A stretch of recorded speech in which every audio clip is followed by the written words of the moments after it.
Hello there guys, it's Ebird Online and I'm here with another review from 90 Day Fiance. So we're going to talk today about Ed and Rose because finally Ed has dropped the bomb. He doesn't want any more kids and he finally decided to come clean with Rose and tell her.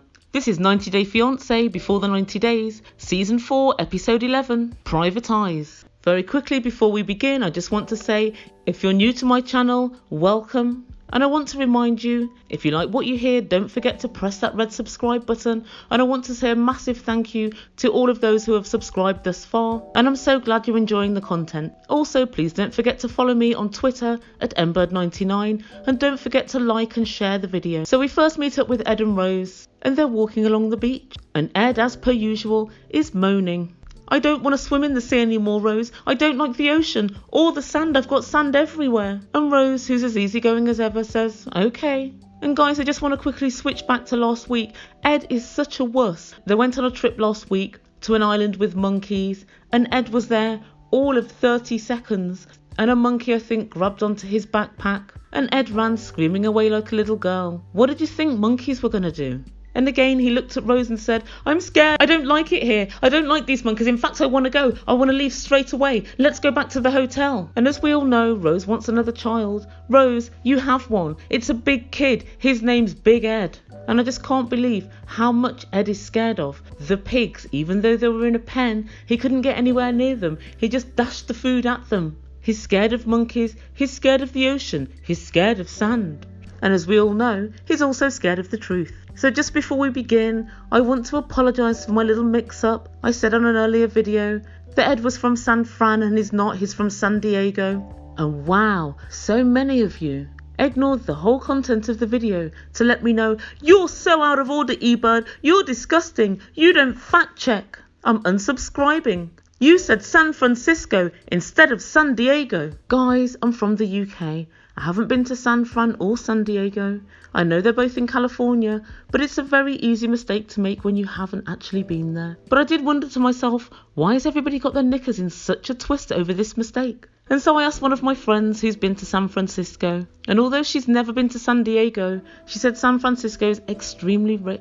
And it's all Silicon Valley money. And even though my friend is actually what I would consider to be quite rich herself, she's still fairly upset over the fact that she paid $90 for a soup, a salad and a glass of water in a cafe. All I can say is, Marie, more fool you, because I would never pay such an exorbitant fee for rabbit food. But yeah, I'm sorry guys, it's quite easy to get mixed up.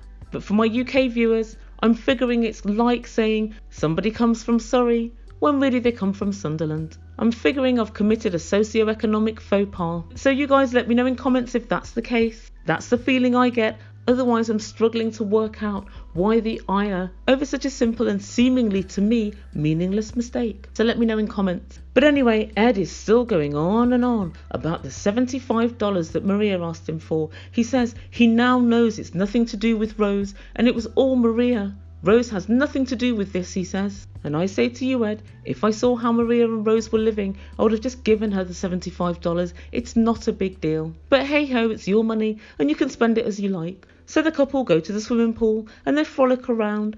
And Ed tells us he's falling more and more in love with her as the days go by. You could have fooled me. And they sit by the pool and Ed says, Rose, I need to talk to you about something. And Rose looked at him with a face of utter dread. Usually when Ed wants to talk to her about something, what he really means is, I want to embarrass you in front of the nation, nay, in front of the world. She's right to be worried. And she said, what is it? And Ed said, well, I've already raised a daughter. She's 29 and it was a wonderful experience, but having kids is not something I want. And then he explained to Rose what a vasectomy was and that he went twice to go and have a vasectomy. And when Rose finally understood that he didn't want any more kids, she understandably looked very perturbed. And she said, why didn't you tell me last night? Having 2 more kids is my dream. I've already told you that, so why didn't you let me know? Why didn't you just come clean and tell me? Ed, what I'm going to do is give you some more time to consider this. And Ed said, I don't need any more time. I'm 100% sure that I don't want any more kids. Aside from Prince, that is. And you. And he continued, I don't have much money. I work very hard for my money and I only have enough love and money for you and Prince. Ed, I'd like to make a correction to that statement because your love doesn't seem to really stretch to Rose and it certainly does not stretch to Prince, not from what I've seen thus far. And poor Rose looks so confused, and to be quite honest, it is all rather confusing until you remember that Ed's a goddamn liar. Do you still love me? And guys, he's so inappropriate. Does she still love him? He's just dropped a hammer blow on the rest of her life and her dreams. And he asks, do you still love me? Rose said, I don't know how to think right now. I'm going to have to think about things. But her face said it all. She was giving him the evil eye. If her eyes could speak, they'd be saying, what up, Lucifer? And so the next time we see them is the following morning in the hotel room, and Rose is nowhere to be seen. Ed tells us he's looked everywhere, the front desk, along the beach. He doesn't know where she is. She's just disappeared. She isn't answering his phone calls, and he's now very worried. And the next thing Ed said was just so telling of the position that he sees himself in this relationship. It's all about him. He said, coming into this vacation, I knew that she wanted to marry me. So really the only process was finding out if I wanted to marry her. Ed, where do you get off? Where do you get off thinking that this is a one-way street? If I didn't think it before, which I did, it absolutely tells me that you thought I found someone so poor and so distressed and in such a bad position that she's bound to want to marry me, no matter what I say, no matter what I do, and no matter how I treat her. And he continues, but now the whole situation's done a 180. And now Rose is considering whether she wants to be with me. Ed, Rose was always considering that. The whole trip should have been you getting to know each other, not just you getting to assess Rose's suitability. A relationship is a two-way street, and it doesn't surprise me that he's been single for 28 years because he only ever sees things from his own point of view. He's like a 4-year-old child who's still in the process of centration.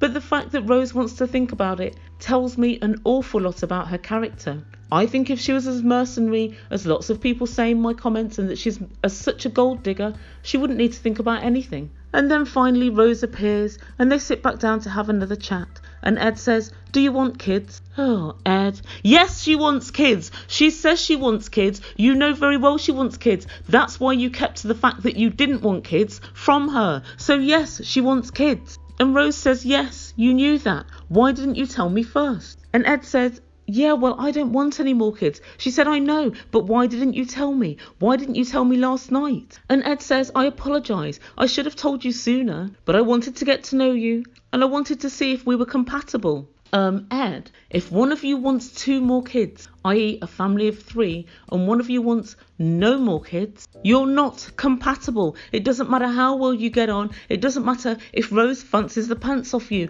and thinks they're the most gorgeous thing she's ever set eyes on. It doesn't matter if she acquiesced and did an STD test and did all the things that you wanted. You are still not compatible. Kids is something which is non-negotiable for most people. And Ed continued, I wanted you to see who I am. And Rose looked at him and she had a wry smile on her face and she said, I know who you are. And it was a very telling moment. And then she continued, first you lied to me about your height. And then you came at me and asked me to do an STD test. You then embarrassed me with the mouthwash and toothpaste. And I know I have an ulcer. I know I'm not well, but you embarrassed me. I'm not like my sister. I didn't try and get money out of you. I don't think that you love me. I'm done. And that's where we leave this couple for this week. So what do we take from all of this? Well, the Ebird takes quite a lot, and I'm actually not going to gloat. Actually, I am going to gloat, but it might well be premature, but hey ho. I might be eating crow by next week, but there we go. I think this vindicates my position thus far on Rose. If Rose was really trying to scam him and just get to America, if she was really the gold digger that everybody says she is, she would just agree with Ed and say, yeah, that's fine. I don't want any more kids either, or I've got Prince and I'll make do with Prince. Let's get the K1 process on the bubble. Let me come to America. Let me get my green card. Then she would have married him, waited the mandatory 2 years. She'll only be about 24 by this point or something anyway. And then she could have divorced him and found somebody else in America and had kids with them. So if she was under some sort of scam, if she was trying to just trick him, that's what she would have done. But she didn't. She actually thought about it. She gave him the chance to change his mind or for him to think about it further. When he said, I'm 100%, I don't need any more time, she said, well, that's it. We're finished. I'm done. And so I think this is somewhat proof that Rose did have good intentions for this relationship in the first instance. Don't get me wrong, I'm not pretending that if Ed didn't have a green card and that if Ed lived round the corner in the Philippines, she would have been as interested. I don't think so at all. But I do think she was true to her word. She said to Ed, I want to get married to you, I want to have more kids, I want to create a family with you and have a happy life. And I think that she did want those things. She didn't misrepresent herself to Ed in any way. He knew she had a child. He knew her situation. She could have said, let's just stay in an Airbnb or let's just stay in a cheap hotel. No, she took him to her family home. That showed vulnerability and weakness, because that gave him a position of power, thinking, wow, if this is how she lives and this is how poor she is, I can get away with even more with Rose than I thought. So she made herself vulnerable by showing her true self. She didn't lie to him in any way. Even when he said, let me get you some pajamas, let's go shopping, she didn't take him to an expensive mall, or she didn't try and trick him into buying her more things or more clothes, or after she got her $3 pajamas, well, $2.80 pajamas and a 20-cent tip, she then said, I'd like to get you a shirt. Let's get you a flowery shirt, Ed. And a gold digger wouldn't have done that. A gold digger would have tried to get as much as they possibly could. She told him she didn't want to go anywhere because she didn't want to leave Prince. If she was a gold digger, she would have been like, yep, let's bounce, let's go, straight away, without a moment's thought. She was really reticent to go. And I think all of this means that Rose, in essence, is a good egg. Rose is not a scammer. And Rose was in this relationship for the reasons that she said she was in the relationship to Ed. There was no subterfuge. There were no lies on her part. All the lies have come from Ed. All the game playing, all the gaslighting, all of that has come from Ed. And all the negative asides to production. I think she wants my money. Her sisters tried to get money out of me. And I've yet to tell Rose. Telling her she had halitosis on camera, asking her for an STD test on camera, refusing to have an STD test himself, not telling her about the fact he doesn't want any more kids. All of this means that Ed has lied at every step of the way. So guys, let me know what you think. Is this vindication for Rose? And what do we think is going to happen there on in? And another question I want to ask is, do you think that Ed really had any intention of marrying Rose in the first instance, or do you just think that he wanted to get on this show and get a little bit of fame and get a bit of clout? Because that's exactly what I think, and I'm going to do a separate video on this a little bit later this week, and it's going to be all the reasons that I think prove that Ed never actually wanted to bring Rose back to the country as his wife. So please put your comments down below. Please don't forget to press subscribe, and please don't forget to follow me on Twitter at Ebird99. You've been listening to Ebird Online. Ciao for now.